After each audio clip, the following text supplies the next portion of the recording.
जम्मू कश्मीर प्रदेश कांग्रेस के नायब सदर गुलाम नबी मोंगा ने कहा कि मौजूदा एलजी इंतजामिया अवामी सरकार की मुतबादिल नहीं हो सकती है। पुलवामा के चकबेलू इलाके में न्यूज 18 के साथ बात करते हुए गुलाम नबी ने कहा कि मौजूदा अफसरशाही से अवाम को काफी मुश्किलात का सामना है। इससे कबल चकबेलू पुलवामा में पार्टी कारकुनान का एक रोजा इजलास मुनक्किद हुआ, जिसमें कांग्रेस के जिला सदर पुलवामा फयाज अहमद डार और सीनियर लीडर बशीर अहमद खान के अलावा सैकड़ों कारकुनों ने शिरकत की। इस मौके पर एनसी और पीडीपी से वाबस्ता राजपुरा हल्के के कई कारकुनों ने कांग्रेस पार्टी में शमूलियत इख्तियार कर ली। इस मौके पर पार्टी लीडरान ने अपने खिताब में वर्करों पर जोर दिया कि वो आने वाले म्युनिसिपल और पंचायती इंतखाबात के लिए तैयार रहें। इसीलिए हम कहते हैं कि यहाँ इलेक्शन हो और इलेक्शन में अपने नुमाइंदे लोग चुने, ताकि वो आसानी तरीके से उनके पास जाके अपने जो रोज़मर्रा के मसाइल होते हैं वो उनके लिए वो हल करने की कोशिश कर लें। लेकिन आजकल आपने देखा कि कोई सुनवाई नहीं होती है, सिर्फ यहाँ फोटो सेशन होता है। जम्मू में भी लोग चाहते हैं कि इलेक्शन हो, और इलेक्शन से जैसे यहाँ लोगों ने ऊपर मुझे बताया अपने स्पीचेस में, जो हमारे साथियों ने कहा कि फयाज अहमद डार ने कितनी मेहनत की है इस कॉन्स्टिट्यूंसी में, राजपुरा कॉन्स्टिट्यूंसी में, और किस तरह से इसको नर्स किया है। जीपीएपी के सूबाई सदर कश्मीर और साबिक रुकन असेंबली मोहम्मद अमीन भट्ट ने आज हल्का इंतखाब देवसर का तफसीली दौरा किया। उन्होंने बेहमा नक्काजी गुंड में हालिया दिनों नौजवान की पुरस्कार मौत पर दुख का इजहार करते हुए अहले खाना से ताज़ियत पुरसी की। उन्होंने मामले की तहक़ीक़ात का मुतालबा किया। भट्ट ने मुहर्रमुल हराम के आयाम के हवाले से वांगाम देवसर में इमामबाड़े में तैयारियों का जायजा लिया और यहाँ दरपेश मसाइल से जानकारी हासिल की। है सबसे पहले मैंने आज दौरा किया है बायहामा में, जो वो कत्ल हुआ था पिछले 2 दिन पहले। पूरा जो इलाका है वो हैरान हो गया कि ये किस तरह हो गया ये कत्ल। एक दुकान में सोया था 20 साल का बच्चा। मैंने यही गुजारिश की है कि मैंने आज़ाद साहब से फ़ोन पर बात की, मैंने एसपी साहब से बात की, मैंने डीसी साहब से बात की, डिस्ट्रिक्ट एडमिनिस्ट्रेशन, इसमें तहकीकात होना चाहिए और जो भी इसमें कल्पेट्स है उनको सज़ा या फांसी मिलनी चाहिए। एक ही डिमांड है कि एक छोटा बच्चा था, इसका बाप भी नहीं था जब ये पैदा हुआ था। ये छोटा था, 3 मंथ का। तब से हमने इसको पाला है, ना इसके किसी के साथ दुश्मनी कोई थी, ना कुछ थी, ना किसी का कुछ खाया था। हमें ये पता लगाना है कि इसने किसका कुछ क्या खाया है, वो सामने आ जाए, हमें सामने पेश किया जाए एडमिनिस्ट्रेशन। हमें और कोई अपील नहीं, हम पुरतूर तरीके से हर किसी को यहाँ से हेल्प भी करते हैं कि अगर कोई पूछताछ भी होगी हम हेल्प करने के लिए तैयार हैं। हाँ, कोई इंतज़ाम बंदोबस्त ही नहीं है, तो हम इससे तो बहुत परेशान। क्या अपील रहेगी आपकी? मेरी अपील यह है गवर्नमेंट से कि यहाँ लाइट सिस्टम तो अच्छा होना चाहिए, और राशन भी नहीं है यहाँ, राशन भी होना चाहिए, या खान भी नहीं दिया, कुछ देना चाहिए आज के प्रायोरिटी बेसिस पर। नेशनल कॉन्फ्रेंस के सूबाई सदर नासिर असलम वानी ने कहा कि उन्हें 370 की बहाली को लेकर सुप्रीम कोर्ट से उम्मीदें वाबस्ता हैं कि सुप्रीम कोर्ट जम्मू कश्मीर के अवाम के साथ इंसाफ करेगा। नासिर असलम वानी ने न्यूज 18 के नुमाइंदे यहिया सुल्तान से खसूसी बातचीत करते हुए कहा कि जम्मू कश्मीर में अवामी हुकूमत नागुज़ीर है, इसलिए सरकार को फौरी तौर पर जम्मू कश्मीर में इलेक्शन कराने चाहिए।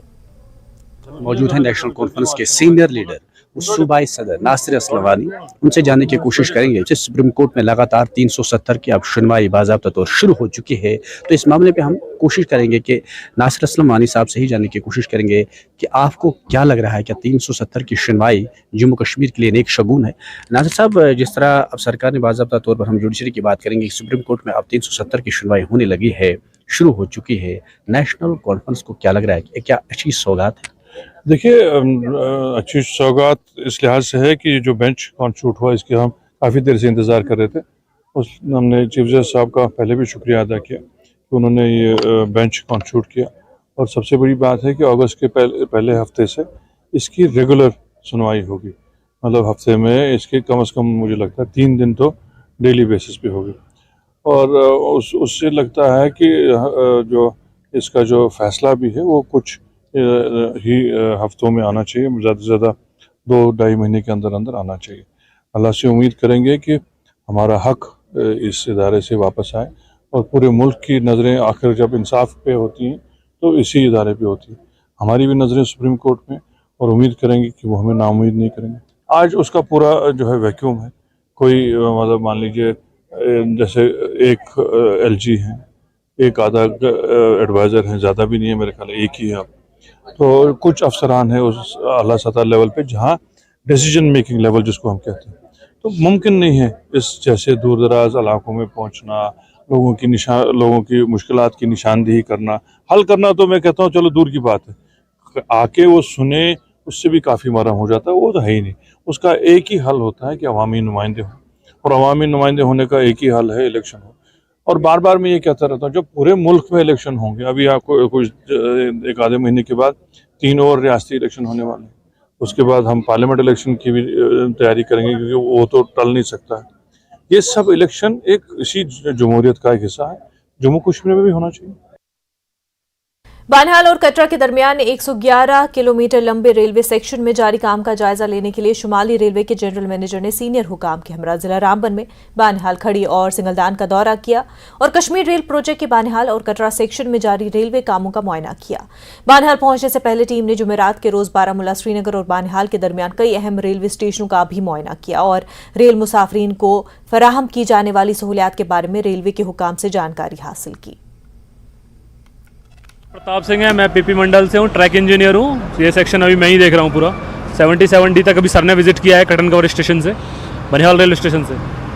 तो क्या सर ने टारगेट दिया है, जो गिवन टारगेट है वो अगस्त लास्ट तक दिया गया है हमारे को, पर आई होप जल्दी से जल्दी स्टार्ट हो जाएगा। 10 दिन के पहले ही हम अचीव कर लेंगे टारगेट को, जहाँ तक है अभी जो प्लानिंग है हमारी। नहीं, आज की विजिट थी ओनली चेकिंग के लिए। जो अभी हमारा यहाँ पे ट्रॉली रन की गई है, कर्टन कवर 78 और ब्रिज 142 तक रन की गई है, तो प्रॉपर रन हो गई है। बस वो विजिट की गई, चेक की गई है और काम के टारगेट दिया गया है। यस, सक्सेसफुल रहा है।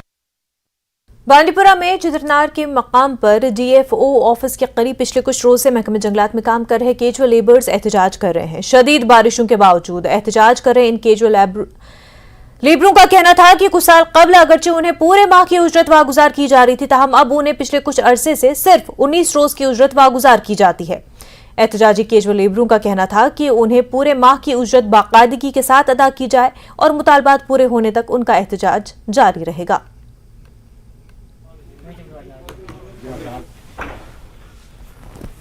दो 2009 से फॉरेस्ट डिपार्टमेंट में एज ए कैजुअल लेबर काम करता हूं और हमें पहले जब हम काम करते थे तो हमें वेजेस पूरे मिलते थे, और जब से ये ऑनलाइन सिस्टम हुआ तो मैं उसमें मुझे पता नहीं किस बात पे इन्होंने ड्रॉप कर दिया और मेरे वेजेस अभी रिलीज़ नहीं हो रहे हैं। और बाकी के जो मेरे साथी ऑनलाइन हुए हैं उनको भी पूरे वेजेस नहीं मिल रहे हैं।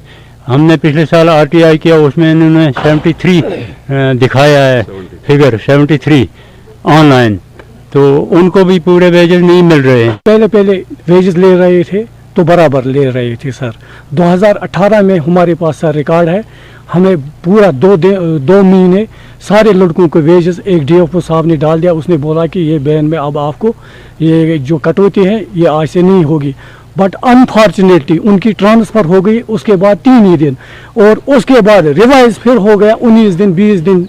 सर ये हमें वेजेस दे रहे हैं। सालों से हमें जो पहले साल थे बराबर पूरी वेजेस मिलते थे, पूरी सैलरी मिलती थी। अचानक जब कंपास स्कीम शुरू हुई और ये फायरवुड शुरू हो गया तो बीच में फंड्स कम हो गए। हमने बारहा इनको कहा कि हमारी वेजेस पूरी दे दो, तो हमें ऊपर से धमकाया जा रहा है कि वेजेस जितने आते हैं आपको बांटे जा रहे हैं, जितने आएंगे उतने आपको दिए जाएंगे। अब हम आज ये मुतालबा करते हैं कि हमारी मंथली बुनियादों पर और बिना कटौती के हमारे वेजेस अदा किए जाए।